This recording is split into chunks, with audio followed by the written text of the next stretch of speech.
দুরারোগ্য রোগের আক্রান্ত এক 60 বছরের বৃদ্ধাকে রক্ত দিয়ে মানবতার নজির গড়লেন বিশেষ চাহিদা সম্পন্ন এক যুবক আমিনুল ইসলাম। রবিবার ইটাহারের মানাইনগর গ্রামের যুবক রায়গঞ্জ ব্লাড ব্যাংকে গিয়ে রক্ত দেন। জানা যায়, গত 23 এপ্রিল ইটাহারের বাঙা গ্রামের বাসিন্দা বাদশা বিবি রায়গঞ্জ মেডিকেলের আইসিইউতে ভর্তি হন। কিডনি সহ একাধিক রোগে আক্রান্ত হয়। তার শারীরিক অবস্থা অত্যন্ত সংকটজনক হওয়ায় চিকিৎসকরা এ পজিটিভ রক্ত জোগাড় করতে বলেন তার পরিজনকে। সেই খবর আসে ইটাহার পথের দিশা ওয়েলফেয়ার ট্রাস্ট সংস্থার কাছে। সেই মতো সংস্থার সদস্যরা এলাকার একজন বিশেষ চাহিদা সম্পন্ন যুবককে জানান। এরপর আমিনুল ইসলাম রক্তের জন্য এগিয়ে আসেন। এদিন আমিনুল রক্তদান করতে হাজির হন রায়গঞ্জ মেডিকেলের ব্লাড ব্যাংকে। তার সঙ্গে ছিলেন ইটাহারের পথের দিশা ওয়েলফেয়ার সংস্থার সদস্য রবিউল ইসলাম। বিশেষ চাহিদা সম্পন্ন যুবকের এই মানবিক উদ্যোগকে সাধুবাদ জানিয়েছেন রোগীর পরিবার পরিজনেরা থেকে শুরু করে সংস্থার সদস্যরা। পাশাপাশি সংস্থার পক্ষ থেকে আপামর সাধারণ মানুষকে অসহায় রোগীদের রক্তের প্রয়োজন মেটাতে এগিয়ে আসার বার্তা দেন। আপনার নাম? কোথায় বাড়ি? কোথায় এসেছেন? এই তো হাসপাতালে আসছি। কি জন্য? রক্ত মানে আপনি কি স্বেচ্ছায় রক্তদান করছেন? হ্যাঁ, স্বেচ্ছায়। কি বলতে চান সাধারণ মানুষের উদ্দেশ্যে? সাধারণ মানুষের উদ্দেশ্যে এটাই বলতে চাই যে সবাই স্বেচ্ছায় রক্তদান করুক, অসহায় মানুষের পাশে গেলে সবাই দাঁড়াক, এটাই বলতে চাই। আপনাকে কে কেউ পাঠিয়েছে? হ্যাঁ, এটা আর প্রতি দিশা সংস্থা থেকে এসেছে। দাদা, আপনার নাম? আনোয়ার হোসেন। আপনি ব্লাড পেয়ে কতটা খুশি? বহুত বহুত ধন্যবাদ দাদা, আপনার ব্লাড পাই। আপনার মায়ের জন্য ব্লাড পেয়ে খুশি তো? হ্যাঁ, আমার মায়ের জন্য আপনার যেটুকু করেছেন দাদা, অনেক অনেক ধন্যবাদ দাদা। আপনি সাধারণ মানুষকে কি বলতে চান? অনেক অনেক ধন্যবাদ দাদা। এভাবে জেনে আমার প্রতিটা মাকে জেনে রক্তটা সবাই জেনে দান করার সহযোগিতা করে দাদা। ধন্যবাদ দাদা, অনেক অনেক ধন্যবাদ করেছেন দাদা, আমি খুশি আছি। আজকে আমরা এটা পথের দিশা সংস্থার পক্ষ থেকে রায়গঞ্জ হাসপাতালে এসেছি একটি অসহায় রোগীকে ব্লাড ডোনেট করার জন্য, যিনি এখন আইসিইউতে অ্যাডমিট আছে, মৃত্যুর সঙ্গে পাঞ্জা লড়ছে। আমরা এসেছি একজন প্রতিবন্ধী, আমাদের ছোট ভাই, কাকা, কারো বন্ধু, ওনাকে নিয়ে এসেছি। উনি আজকে স্বেচ্ছায় একজন প্রতিবন্ধী হয়েও আজকে রক্তদান কাজে এগিয়ে এসছে। তো আমি সবার উদ্দেশ্যে বলতে চাই, আপনারা সবাই মানব সেবায় এগিয়ে আসুন এবং সকলে মিলে রক্তদান করুন। সবার কাজে লাগবে। আজকে কারো প্রয়োজন হচ্ছে, একদিন আপনারও হয়তো প্রয়োজন হতে পারে। অবশ্যই আপনারা, বিশেষ করে কোনো কাজে না হলেও আপনারা যারা যুবরা আছেন, সবাই মিলে রক্তদানের কাজে এগিয়ে আসুন। ধন্যবাদ।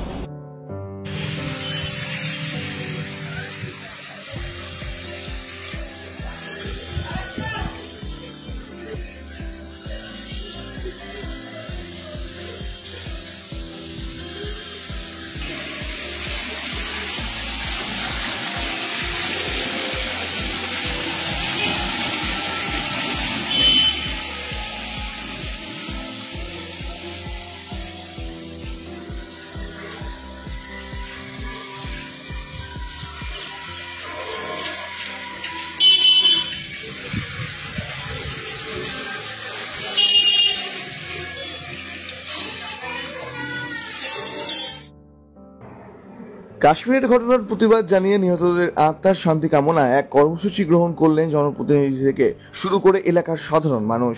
মানিকচক ব্লকের মথুরাপুর স্ট্যান্ড এলাকায় রবিবার রাতে এই কর্মসূচি উপস্থিত ছিলেন মানিকচক পঞ্চায়েত সমিতির বিরোধী দলনেতা উজ্জ্বল মণ্ডল, মথুরাপুর গ্রাম পঞ্চায়েত প্রধান মৌসুমী মণ্ডল, সমাজসেবী সুভাষ যাদব সহ এলাকার বিভিন্ন প্রান্তের সাধারণ মানুষজন।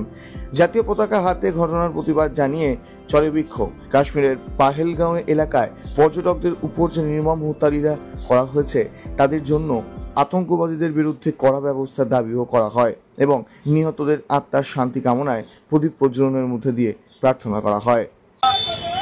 মানিকচক এলাকার সনাতনীবাসী, সনাতনী ধর্মী যারা আছে, তারা বিগত 22 এপ্রিল কাশ্মীরের পেহেলগাঁওয়ে ধর্মীয় কারণে পর্যটকদের যে মৃত্যুবরণ করালো পাকিস্তান থেকে আসা কিছু উগ্রবাদী, এই ঘটনাকে আমরা তীব্র ধিক্কার জানাচ্ছি এবং ধর্মীয় কারণে শুধু হিন্দু হওয়ার জন্য যে 26 জনকে মরতে হলো, এরও তীব্র প্রতিবাদ জানাচ্ছি। আমরা তাদের আত্মা শান্তি কামনা করে আজকে ওই 26 জনের জন্য আমরা 26টি প্রদীপ জ্বালিয়ে তাদের আত্মার শান্তি কামনা করলাম এবং আজকে এই মঞ্চ থেকে আমরা প্রতিবাদ জানালাম যে আগামী দিনে ভারতবর্ষে হিন্দুদের উপর যেন কোনো অত্যাচার না হয়। 10,000 টাকা দিয়ে বাংলাদেশি দুষ্কৃতীদের আধার কার্ড বানানোর অভিযোগ উঠল হেমতাবাদের চৈনগর গ্রাম পঞ্চায়েতের মাটিয়াডুবি গ্রামের একটি ভুয়ো কমন সার্ভিস সেন্টারে। এই ঘটনায় এক বাংলাদেশি সহ দুজনকে গ্রেফতার করল হেমতাবাদ থানার পুলিশ। পুলিশ সূত্রে জানা গিয়েছে ধৃতদের নাম মোহাম্মদ দুলাল, বয়স 35, বাড়ি সংশ্লিষ্ট এলাকার। অপর ব্যক্তি অভিযুক্ত বিপুল চন্দ্র রায়, বয়স 22, বাড়ি বাংলাদেশের ঠাকুরগাঁও জেলার পীরগঞ্জ থানার দিনাজপুর এলাকায়। ধৃতদের বিরুদ্ধে ফরেন অ্যাক্টে মামলা রুজু করেছে পুলিশ। এদিন অর্থাৎ রবিবার ধৃতদের রায়গঞ্জ মুখ্য বিচার বিভাগীয় ম্যাজিস্ট্রেট আদালতে তোলা হলে বিচারক অভিযুক্ত ভারতীয় দালাল মোহাম্মদ দুলালকে 3 দিনের পুলিশি হেফাজতের নির্দেশ দেন। বাংলাদেশি নাগরিককে 14 দিনের জেল হেফাজতের নির্দেশ দেন। রায়গঞ্জ মুখ্য বিচার বিভাগীয় ম্যাজিস্ট্রেট আদালতে সরকারি আইনজীবী দীপ্তেশ ঘোষ বলেন, এই ঘটনায় একজন বাংলাদেশিকে গ্রেফতার করেছে বিএসএফ। তাকে জেরা করে ভারতীয় দালালকে গ্রেফতার করে হেমতাবাদ থানার পুলিশ। তদন্তের স্বার্থে বিচারক দিনের দিন পুলিশি হেফাজতের নির্দেশ দেন। পুলিশ সূত্রে জানা গিয়েছে 5 মাস আগে জাল আধার কার্ড বানিয়ে দেয় অভিযুক্ত মোহাম্মদ দুলাল। সেই আধার কার্ডের মাধ্যমেই 5 মাস ধরে ভারতের হেমতাবাদে বসবাস শুরু করে ওই বাংলাদেশি। চৈনগর সীমান্ত দিয়ে বাংলাদেশে যাওয়ার সময় অভিযুক্ত বাংলাদেশি নাগরিক বিপুল চন্দ্র রায়কে গ্রেফতার করে চৈনগর বিওপির বিএসএফ। তাকে জিজ্ঞাসাবাদ করেই সাহায্যকারী এজেন্টের নাম জানতে পারে। দীর্ঘক্ষণ ম্যারাথন জিজ্ঞাসাবাদের পর হেমতাবাদ থানার পুলিশের হাতে তুলে দেওয়া হয় তাদেরকে। এরপর পুলিশ ভারতীয় দালালকে গ্রেফতার করে গতকাল রাতভর জিজ্ঞাসাবাদ করে একাধিক চাঞ্চল্যকর তথ্য পায়। পুলিশ সূত্রে জানা গিয়েছে ধৃত ওই ভারতীয় দালাল সিএসপির মাধ্যমে 10,000 টাকা রফা করে প্রায় 100 জন বাংলাদেশি নাগরিককে আধার কার্ড তৈরি করে দিয়েছেন, যারা ভারতের বিভিন্ন রাজ্যে পরিযায়ী শ্রমিকের কাজে কর্মরত। অভিযুক্ত দুলাল মোহাম্মদ বিরুদ্ধে এর আগেও প্রাণক পাচার, গরু পাচার, মাদক পাচারের অভিযোগ রয়েছে। তবে হেমতাবাদের বাংলাদেশ সীমান্তবর্তী এলাকায় ঘন ঘন বাংলাদেশি গ্রেফতারের ঘটনা ঘটেই চলেছে, যা নিয়ে উদ্বেগ তৈরি হয়েছে বিভিন্ন মহলে। হেমতাবাদ থানার আইসি সুজিত লামা বলেন, অভিযুক্ত মোহাম্মদ দুলালকে এদিন অর্থাৎ রবিবার বিকেলে পুলিশি হেফাজতে নিয়ে তারা জেরা করছে। গজলডোবায় কমিউনিটি টয়লেটের উদ্বোধন করলেন বিধায়ক খগেশ্বর রায়। সোমবার গজলডোবা ব্যারেজ সংলগ্ন মিলনপল্লী এলাকায় নবনির্মিত কমিউনিটি টয়লেটের উদ্বোধন করলেন রাজগঞ্জের বিধায়ক খগেশ্বর রায়। গজলডোবা ডেভেলপমেন্ট অথরিটির আর্থিক সহযোগিতায় প্রায় 20 লক্ষ টাকা ব্যয়ে এই আধুনিক কমিউনিটি টয়লেটটি নির্মাণ করা হয়েছে। স্থানীয় বাসিন্দা ও পর্যটকদের চাহিদা মেটাতে এই টয়লেট নির্মিত হয়েছে বলে জানান বিধায়ক। তিনি বলেন, গজলডোবা একটি গুরুত্বপূর্ণ পর্যটন কেন্দ্র। এখানে আগত পর্যটকদের ও এলাকার মানুষদের স্বাচ্ছন্দ্যের কথা মাথায় রেখেই এই প্রকল্প বাস্তবায়ন করা হয়েছে। অনুষ্ঠানে উপস্থিত ছিলেন মালবাজারের মহকুমা শাসক শুভম কুন্দল, সমাজসেবী ললিত রায়, প্রসেনজিৎ দে, সুব্রত বিশ্বাস সহ অন্যান্যরা। নিশ্চয়ই আপনারা হয়তো দেখেছেন বা শুনেছেন যে গজলডোবা ডেভেলপমেন্ট অথরিটির মাধ্যমে প্রচুর কাজ করা হয়েছে। যেমন রাস্তা থেকে শুরু করে, যেমন আপনার নিশ্চয়ই দেবীচরণী মন্দিরটা নতুন করে মন্দির সাজানো হচ্ছে, প্রচুর কাজ হচ্ছে। তেমনি আজকে গজলডোবা ডেভেলপমেন্ট অথরিটির মাধ্যমে এই যে আমাদের যেখানটা মনসা মন্দির আছে কি, এখানটা প্রচুর লোক সমাগম হয় এবং বাজারও প্রচুর লোক আছে। যে মিলনপল্লী যে বাজার আছে প্রচুর লোক আছে, সেখানে মানুষরা বিভিন্ন সময় খুঁজে যে কোথায় পায়খানা যাব, কোথায় পিছা, তার জন্য জিডিওতে প্রায় 20 লক্ষ টাকা ব্যয়ে সুলভ শৌচালয় করা হলো। সেটা একজনকে হ্যান্ডওভার করে দেওয়া হলো, তারাই দেখাশোনা করবে এবং দেখাশোনা যখন বিশেষ করে এটা বিশেষ কাজে লাগবে যখন এই মনসা মেলাটা যখন হয়, প্রচুর হাজার হাজার লোক হয়। তারা তখন শৌচালয় যে কোথায় করবে জায়গা খুঁজে পাওয়া যায় না। তার জন্য সাধারণ মানুষ, পুণ্যার্থী যারা আছে এবং গজলডোবা যারা বিভিন্ন এলাকাতে শিলিগুড়ি, জলপাইগুড়ি, মালবাজার থেকে যারা বিভিন্ন জায়গায় ঘুরতে আসে আর কি, গজলডোবায় ঘুরতে আসে, তাদের সুবিধার জন্য সুলভ শৌচালয় করে দেওয়া হলো প্রায় 20 লক্ষ টাকা ব্যয়। নিশ্চয়ই আপনারা নিজেরাও দেখতে পাচ্ছেন, ছবি উঠে আছে, সুন্দর করে দেওয়া হয়েছে মানুষের স্বার্থে। নৃশংস ঘটনায় সাক্ষী মালদার গাজল। স্ত্রী ও নিজের ছেলেকে হাসুয়া দিয়ে কুপিয়ে খুনের চেষ্টার অভিযোগ উঠল এক ব্যক্তির বিরুদ্ধে। ঘটনা মালদা জেলার গাজল ব্লকের। স্থানীয় সূত্রে জানা গিয়েছে, গুরুতর জখম ওই গৃহবধূর নাম মন্টি বর্মন, বয়স 32 বছর ও তার ছেলে প্রণব বর্মন, বয়স 14 বছর। তাদের বাড়ি গাজল ব্লকের মাজরা অঞ্চলের শরৎপল্লী এলাকায়। স্থানীয় সূত্রে জানা গিয়েছে, স্বামী স্ত্রীর সঙ্গে পারিবারিক বিবাদের জেরে ওই মহিলার স্বামী হাসুয়া দিয়ে এলোপাতাড়ি কুপিয়ে খুন করার চেষ্টা করে গৃহবধূকে। তার ছেলে ওই গৃহবধূকে বাঁচাতে এলে তাকেও ধারালো অস্ত্র দিয়ে আঘাত আঘাত করা হয় বলে অভিযোগ। ঘটনার পর এলাকাবাসীরা ছুটে এসে জখম ওই গৃহবধূ ও তার ছেলেকে তড়িঘড়ি উদ্ধার করে নিয়ে যান চিকিৎসার জন্য গাজল স্টেট জেনারেল হাসপাতালে। এরপর তাদের অবস্থা আশঙ্কাজনক হওয়ায় গাজল স্টেট জেনারেল হাসপাতালের কর্তব্যরত চিকিৎসকরা মালদা মেডিকেল কলেজ হাসপাতালে রেফার করে ওই দুজনকে। ঘটনার পরই পলাতক অভিযুক্ত স্বামী। ঘটনার খবর পেয়ে ঘটনাস্থলে ছুটে আসে গাজল থানার পুলিশ। ঘটনা তদন্ত শুরু করেছে পুলিশ। অভিযুক্ত ব্যক্তির খোঁজে তল্লাশি অভিযান শুরু করেছে পুলিশ। আওয়াজ পাওয়া গেছে, আওয়াজ পাওয়া গেলেই ওর বাবার বাড়ি খবর দেওয়া হয়। মেয়েটার বাবার এবার পাশে, ঠিক আছে, ওখানে খবর দেওয়া হয়। খবর দিলে ওর মা যায়, ওর মা গেলে আরো 2-1 লোক যায়, ও ঘর থেকে পালিয়ে বেরিয়ে চলে যায় লোকটা। আর মেয়েটাকে বের করে এনেছে তুলসীডাঙ্গা হসপিটালে নিয়ে গেছে। কি জানা যায়? সম্ভবত হাসুয়া। আচ্ছা হাসুয়া দেখেছিলাম আমি। আচ্ছা আচ্ছা। এই হচ্ছে কেমন মানে কেমন শোনে না, এলো পাথারি কোপাইছে না কি কোপাইছে ওটা বলতে পারবো না। ঘটনা ওর ঘরে দেখা গেছে, সবটা ওর ঘরে পাওয়া গেছে।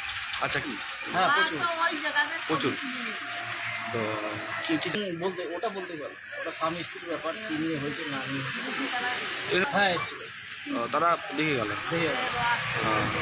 না জানা গেছে নাম কি তাদের? ওই ওর আমরা তো মেয়েটাকে মোটরি বলে ডাকি। আচ্ছা। আর ওই ছেলেটার নাম সন্তোষ। তো কি সন্তোষ বর্মন কি করেন? সন্তোষ বর্মন এমনি ওই কাজকর্ম করে বা মাঝে মাঝে বাইরে যায়। এই ঘটনা কোথায় ঘটেছে? নিজের ঘরে। কোন গ্রামে? শালবনা মৌজা, শরৎপুর।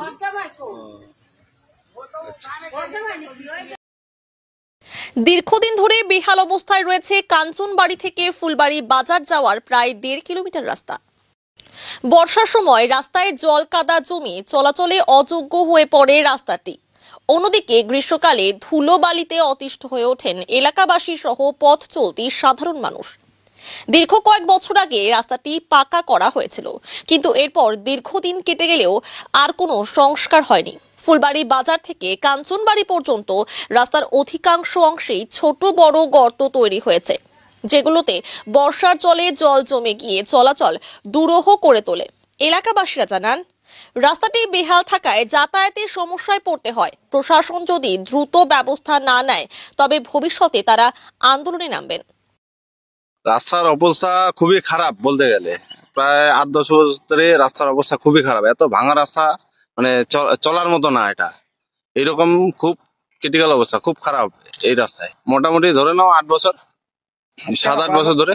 পঞ্চায়েত প্রধান জানে, পঞ্চায়েত প্রধান দেখে না এই রাস্তায় সেরকম লোকজন, শুধু বাইক চলাচল করে তো সেই জন্য অত দেখে না। আর যার রাস্তার অবস্থা, সব ডাম্পার বড় গাড়ি গিয়ে সব খারাপ হয়ে গেছে এই রাস্তাটা প্রচন্ড। এই রাস্তা মূলত 4-5টা গ্রামের লোক ব্যবহার করে। এটা কাঞ্চনবাড়ি। অসুবিধা তো হয়, জল জমে আছে, কাদা পাথর সব একদম। আমি তো ছোট থেকে দেখছি এরকম অবস্থা, হয় নাই, অনেকদিন হয়ে গেল। ভালোই তো অসুবিধা হয়, কাদা জল জমে আছে, যাতায়াত করতে খুব অসুবিধা হয়।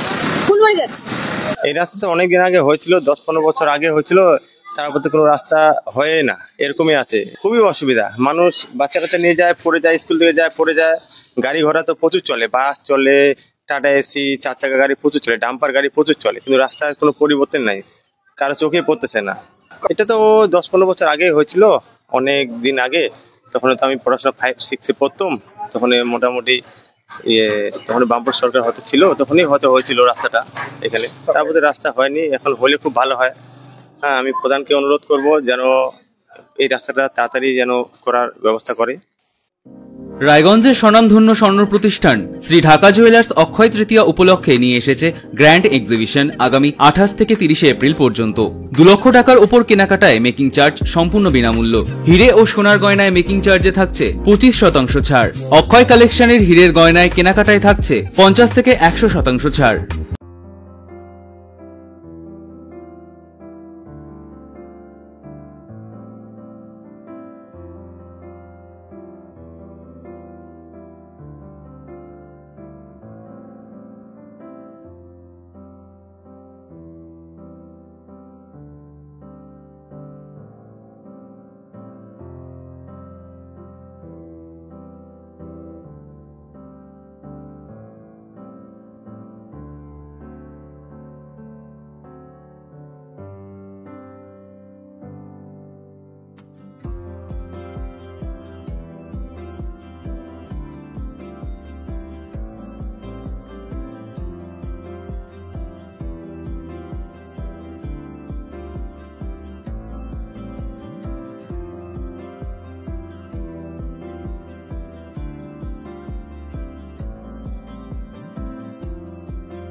আপনার নাম? রাজদীপ মন্ডল। আপনি এখানে কি আজকে কি হচ্ছে শ্রী ঢাকা? আমাদের গত 3 দিন অক্ষয় তৃতীয়া উপলক্ষে আজকের থেকে শুরু করে আগামী আরো 2 দিন ডায়মন্ড এক্সিবিশন চলছে 28, 29, 30। এই 3 দিন কালেকশন আমাদের ডায়মন্ডের যা থাকে তুলনামূলকভাবে অনেকটা বেশি আছে এবং এই 3 দিন যদি ডায়মন্ড বেশি কেনাকাটা করে তার মধ্যে আপ টু 50 থেকে 100% ডিসকাউন্ট আছে। এবার 2 লাখ টাকার উপরে যদি কেউ কিছু কেনাকাটা করে তার মধ্যে মেকিং চার্জ টোটালটাই ফ্রি, 100% ডিসকাউন্ট। আর তার নিচে যেগুলো আছে এবং তার পাশাপাশি অক্ষয় তৃতীয়া উপলক্ষে গোল্ডের যে আমাদের টোটাল অর্নামেন্টস আছে তার মেকিং চার্জে 25% ডিসকাউন্ট আছে। ডায়মন্ডের পাশাপাশি গোল্ডেও থাকছে। এমন নয় যে শুধু ডায়মন্ডের মধ্যে এক্সিবিশন হচ্ছে আমরা দিচ্ছি, গোল্ডের মধ্যে কিন্তু 25% ডিসকাউন্ট আছে। যেটা আমাদের 21% দেওয়া হচ্ছে সেটা এবার 25% করা হচ্ছে, যাতে কাস্টমার ডায়মন্ডের সাথে পাশাপাশি আর কি গোল্ডটাও কেনাকাটা করতে পারে। চলবে কদিন? চলবে এটা আমাদের আরো 2 দিন, আজকের থেকে শুরু হলো 28, 29, 30। এটা মূলত অক্ষয় তৃতীয়া উপলক্ষে করা হচ্ছে এবং এটা আমাদের নতুন হয়, আমাদের এটা 21 সালে হয়েছিল, তার মাঝে একবার হয়েছিল এবং খুব ভালো সাড়া পায়। ওই জন্য কাস্টমারদের জন্য এটা করা।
মায়ের বকুনিতে অভিমানে গলায় ফাঁস লাগিয়ে আত্মঘাতী 13 বছরের এক কিশোরী। ঘটনায় শোকের ছায়া অমৃতার পরিবার সহ এলাকা জুড়ে। ঘটনার পর পুলিশ মৃতদেহ উদ্ধার করে ময়নাতদন্তের জন্য বালুরঘাট সদর হাসপাতালে পাঠিয়ে পুরো বিষয়টি খতিয়ে দেখছেন বলে জানান পুলিশ। জানিয়েছে মৃতা কিশোরীর নাম বিভা বর্মন, বয়স 13, বাড়ি গঙ্গারামপুর থানার মহারাজপুর এলাকায়। সে গঙ্গারামপুর গার্লস স্কুলের 7ম শ্রেণীর ছাত্রী ছিল। পরিবার সূত্রে খবর, এদিন সকালে কিশোরীর মা তাকে টিউশনে যেতে বললে সে যেতে না চাওয়ায় বকাবকি করে। এরপরেই অভিমানে কিশোরী নিজের ঘরে গলায় ফাঁস লাগিয়ে নেয়। দীর্ঘক্ষণ পর বিষয়টি পরিবারের লোকজন জানতে পারলে তাকে উদ্ধার করে গঙ্গারামপুর হাসপাতালে নিয়ে গেলে চিকিৎসকরা তাকে মৃত বলে ঘোষণা করে। ঘটনার পর পুলিশ মৃতদেহ উদ্ধার করে ময়নাতদন্তের জন্য বালুরঘাট সদর হাসপাতালে পাঠিয়ে পুরো বিষয়টি খতিয়ে দেখছেন বলে জানান তারা। মা বকাবকি বলছে ওদের রাগের জন্য। কখনকার ঘটনা এটা? তখন আমাকে যখন ফোন করলো বাড়িতে 10টা কত দিকে দিদি ফোন করে বললো। কি কোথায় ফাঁসি নিয়েছিল? ঘরে। পড়াশোনার জন্য বকাবকি করছিল? হ্যাঁ, পড়াশোনার জন্য। কোন ক্লাসে পড়তো? 7 এ। কোন স্কুলে? গার্লস। এই যে এরকম একটা ঘটনা, মর্মান্তিক ঘটনা, কি বলবো? কি বলবো, আমার আর বলার কিছু নেই। বাড়ির লোকের কি অবস্থা?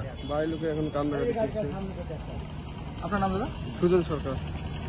আত্মহত্যা করতে হলো কি সকালবেলা আমি বাড়ি থেকে বেরিয়ে আসি, কাজে চলে যাই, শুনি যে বাড়িতে একটু বকাবকি করছে, তাই নিয়ে ফাঁসি দিয়েছে। কে বকাবকি করছে? ও মা পড়াশোনার জন্য, খাওয়ার জন্য একটু বকাবকি করেছে, মনের ইয়েতে ফাঁসি নিয়েছে। কোথায় নিল ফাঁসিটা? নিজের ঘরেতে, নিজেকে পড়াশোনা করেন নিজের ঘরে। তারপর মা ঠিক পায়নি, বলছে যে দরজাটা খোল, খুলছে না, তখন চিল্লাচিল্লি করছে, তখন আশেপাশের লোকজন এসে দেখে দরজাটা ধাক্কা দিয়ে খুলে, তারপর দেখে এরকম অবস্থা হয়ে গেছে। সঙ্গে সঙ্গে তো হসপিটালে নিয়ে যাওয়া হয়, তো ওখান থেকে ডাক্তারমশাই ডেট ঘোষণা করে দিয়েছে। কি পড়াশোনা করছিল না? হ্যাঁ, পড়াশোনা এই গার্লস স্কুলে পড়াশোনা করে। কোন ক্লাসে? ক্লাস 7 এ। আচ্ছা, সকালে কি টিউশন যেতে বলেছিল? সকালে মানে টিউশনে যেতে বলছিল, পড়াশোনা করতে বলছিল। এতেই বাচ্চা তো একদম ছোট বাচ্চা। বাবা কি করে? বাবা বাইরে কাজ করে, কেরলাতে থাকে, এখনো বাড়ি জানানো হয়নি এখনো। নাম কি আপনার ভাস্তি? আমার ভাস্তির নাম বিভা বর্মন, বয়স 13 বছর। আপনার নাম? আমার নাম গৌতম বর্মন।